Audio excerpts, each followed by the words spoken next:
What's up guys? Ito na yung part 16 ng Java tutorial natin. Dito sa video na to, ituturo ko sa inyo yung switch statement. O sige, itatype ko dito sa comment. Switch statement. Yan. Tapos, ngayon, ano naman tong switch statement natin? Itong switch statement natin, isa rin siyang conditional statement tulad ng if-else natin. So, kung naalala nyo, sa previous videos natin, na-discuss natin yung if-else statement natin about siya sa conditions. Of course, nasasalita na nga, no? Conditions. So, kapag greater than 18 ka, matanda ka. Yung mga ganun-ganon, kung naalala nyo. Ganon din tayo dito sa switch statement. Kailangan natin ng condition para mapatakbo natin siya. Siguro may nagtatanong sa inyo ngayon, Sir, ba't pa natin naaralin yung switch statement? Mag-ano na lang tayo, mag-if-else na lang tayo. At least yun, alam na natin. Itong switch statement, panibagong aaralin naman. Parehas naman pala sila ng ginagawa. May advantage naman ng paggamit ng switch statement. Ang pinaka-advantage niya, para sa akin is mas madali siyang mabasa. Sa unang tingin, mas malinaw siyang tignan kumpara sa if-else statement. Pero yun nga lang, mas magagamit niyo talaga ang if-else statement kumpara sa switch statement. Kasi maraming restrictions dito sa switch statement eh. Bawal ka gumamit ng logical operator. Bawal kang gumamit ng relational operators. So, ang magagamit nyo lang is fixed value. So, for example, int x equals 12, tas yung 12 na yon, i-compare mo lang siya kung merong 12 sa cases natin. So, siguro mahirap intindihan kapag sinasabi ka lang. So, gumawa tayo ng example. Sige. Bago ko pala ituloy, sasabihin ko lang na pinalaki ko yung font. Ginawa ko siyang 15, galing 13.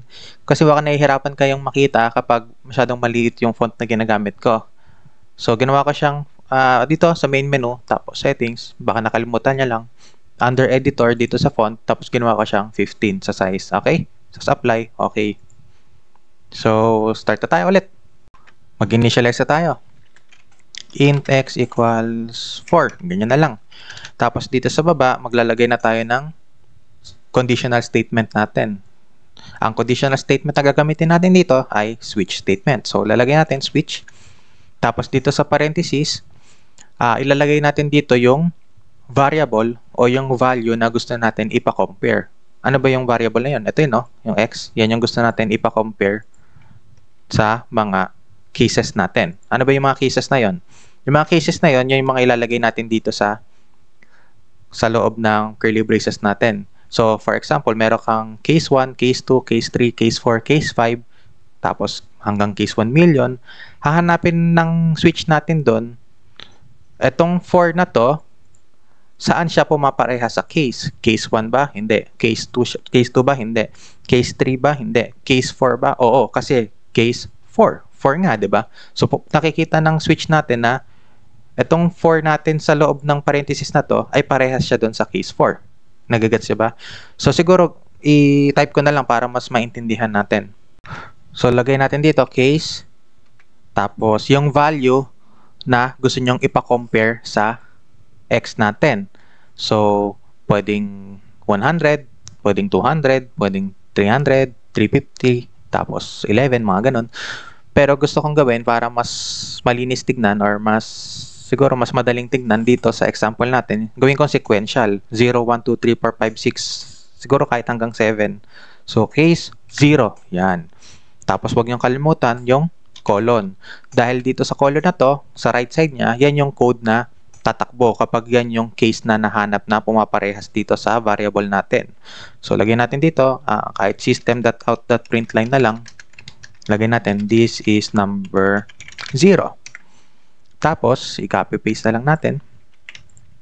1, 2, 3, 4, 5, 6, 7. Kahit hanggang 7. Tapos, palitan nyo lang ito ng 1, 2, 3, 4, 5, 6, 7. Tapos, palitan nyo ito ng 1, 2, 3, 4, 5, 6, 7. Tapos, syempre, tulad ng sa if-else, meron tayong else din dito kapag wala siya sa mga cases natin. So, ano yung itatype natin? So, imbis na else ang itatype natin, default. Yan yung itatype natin. So, system .out.println. So, lagyan lang natin dito na no number found. So, kapag wala sa mga cases na to, ito ang tatakbo, itong default. Okay? O, iraran na natin. Pero magugulat kayo na may mali pa tayo sa ginawa natin. Okay, nakita nyo naman na tumakbo yung this is number 4 natin kasi yan yung tama. So, tutulungan ko kayo sa pagbabasa. Ganito. Sa switch, meron tayong value na 4. So, itong x na to is yung 4, di ba? So, titignan natin dito, itong case na to, anong value na to? 0. So, hindi siya yon. So, itong susunod na case, anong value niya? 1. So, hindi siya yon. Sa susunod na case, 2. Hindi siya yon. Sa susunod na case, 3. Hindi rin siya. So, sa susunod na case, 4. So, nakikita niya, equal na tong 4 dito sa 4 na to. So, papatakbuhin na yung code sa right side niya, which is this is number 4. So, tama. Pero bakit tumakbo yung this is number 5, this is number 6, tsaka yung 7, tsaka yung no number found? Bakit tumakbo yung mga yon? Kasi kailangan natin lagyan ng keyword na break. So, yung break na yon, mahalaga yon para mapahinto natin yung pagtuloy-tuloy na takbo ng code natin. So, for example, lalagyan ko dito sa case 6, lalagyan ko ng break dito, example. Makikita nyo dito sa terminal natin na hanggang this is number 6 na lang. Hindi na siya magtutuloy sa 7, saka dito sa default natin na no number found. So, iraran ko. O, hanggang 6 na lang. So, i-try ko hanggang, 5 din. Try ko. Iraran ko. Makikita nyo, wala na yung this is number 6. Hanggang this is number 5 na lang. Okay? Iraran ko. O, hanggang 5 na lang. Kasi nakita ng switch natin, may break dito. Hindi ko na itutuloy yung mga babang cases, tsaka yung default. So, nakikita nyo, importante yung break sa bawat cases natin, sa bawat case natin. So, kopyahin natin siya. Lalagay natin dyan. Kaya natin nilalagyan, again, ulitin ko, kaya natin nilalagyan ng mga break yan sa bawat case natin is para hindi magtuloy-tuloy yung mga code natin. Importante yan. So, dito sa default, kailangan pa ba lagyan ng break to? Kasi wala naman siyang kasunod eh. So, pag tumakbo yung default, wala na siyang papatakbuhin sa baba. Good practice na yung lagyan natin ng break to. Pero pwede namang wala. Pwede din. Pero good practice nga na pwedeng nalagyan ng break kasi for consistency na siya. So, pero kayo, kung anong gusto nyo, pwedeng wala naman. So, itatry ko mag-0 tayo dito. Case 0. Ito yung tumakbo. This is number 0. Nag-break. So, hindi niya natin tuloy yung baba. So, try natin yung number 3. Hanggang, ito siya. This is number 3. Tapos, try natin 7. Tama naman. This is number 7. Paano kung wala dito sa mga case natin? Sabihin natin 15. Rand. No number found. So, nakikita nyo na mahalaga yung break natin. Okay? Makikita nyo din dito, tulad ng sinabi ko nung simula ng video na to, ang switch statement ay hindi pwede gumamit ng relational operators tsaka ng logical operators. Ang pwede niya lang gamitin dito ay fixed value. So, tulad ito, 0, 1, 2, 3, 4, 5, 6, 7, bawal kang gumamit ng x greater than 12, yung mga ganyan, bawal. Ang pwedeng gumamit nun ay yung if-else statement. So, makikita nyo nga, mas maraming advantage ang paggamit ng if-else statement kumpara sa switch statement. Pero anong advantage ng switch statement again? Ang tulad nga ng sinabi ko rin, ang advantage para sa akin, ang advantage ng switch statement ay yung readability niya. Mas madali siyang mabasa kumpara sa if-else statement. So, yung iba sa inyo, baka mas madaling basahin yung if-else statement, tapos mas mahirap basahin yung switch statement, ay ewan ko na lang kung ano yung advantage ng switch statement. Pero para sa akin lang talaga, personally, mas madaling basahin ng switch statement. Pero sabi naman daw na kung sa performance ang pag-uusapan, mas maganda ang switch statement kumpara sa if-else. Although, negligible. Almost negligible na siya sa mga modern JVM natin. So, hindi ko na maisip kung ano yung advantage ng switch statement. So, kayo na bahala kung gusto niyo siya gamitin or hindi. So, pwede naman kayo mag-stick to if-else, pwede nyo rin naman gamitin yung switch statement kung gusto nyo yung readability niya. Okay? O, gawa pa tayo ng isa pang example para mas malinaw. Siguro gamitin naman natin ay string. Pwede naman yun. Tapos recycle na lang natin tong mga pinaggagawa natin dito. So, lagay natin dito string. Ano ba maganda? Name na lang. Name. Balik natin si Jonathan. Tapos, dito sa switch natin, palitan natin ng name kasi yan yung gusto natin i-compare. Which is si Jonathan. Sa case na to, lagay natin anong name kaya maganda. Ito si Agatha. Agatha. Si John.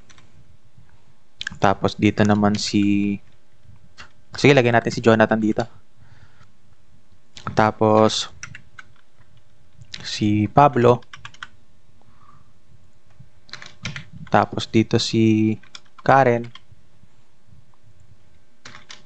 Ano pa bang mga pangalan? Noel. Nestor. Tapos dito ay Richard siguro. So dito sa default, kapag wala sa mga pangalan na to, lagay na lang natin na not in the cases. Ganyan na lang. Ano bang maganda? Sige, ganyan na lang. Kasi pag nilagay ko not a name, mamaya name ang nilagay ko dito pero wala sa mga case. Name naman siya. Pero hindi siya yung wala lang siya sa cases. Pero sige, try natin ay, palitan pala muna natin to.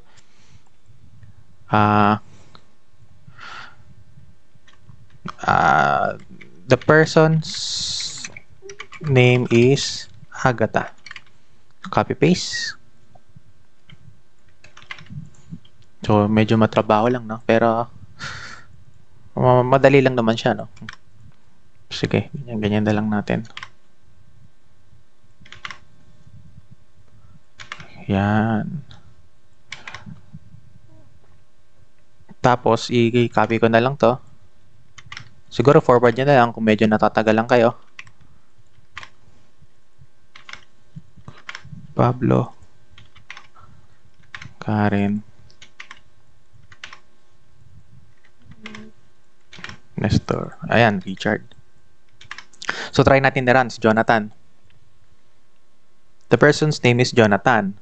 Pero case sensitive yun, ha? So, pag ginawa nating small letter J ito, i-run ko. Not in the cases. Okay?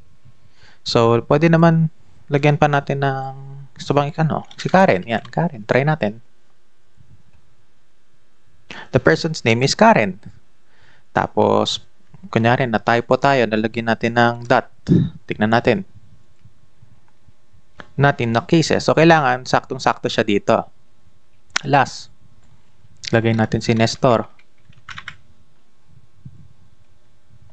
The person's name is Nestor. Okay?